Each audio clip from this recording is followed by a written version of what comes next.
वासुदेवाय शान्ताकारम् भुजगशयनम् पद्मनाभम् सुरेशम् विश्वाधारम् गगनसदृशम् मेघवर्णम् शुभाङ्गम् लक्ष्मीकान्तम् कमलनयनम् योगिहृध्यानगम्यम् वन्दे विष्णुम् भवभयहरम् सर्वलोकैकनाथम् मेघश्यामम् पीतकौशेयवासम् श्रीवत्साङ्कम् कौस्तुभोद्भासिताङ्गम् पुण्योपेतम् पुण्डरीकायताक्षम् विष्णुम् वन्दे सर्वलोकैकनाथम् नमः समस्तभूतानामादिभूताय भूभृते अनेकरूपरूपाय विष्णवे प्रभविष्णवे सशङ्खचक्रम् सकिरीटकुण्डलम् सपीतवस्त्रम् सरसीरुहेक्षणम् सहारवक्षस्थलशोभिकौस्तुभम् नमामि विष्णुम् शिरसा चतुर्भुजम्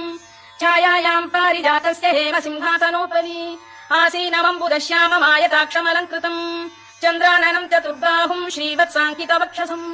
रुक्मिणी सत्यभामाभ्याम् सहितम् कृष्णमाश्रये।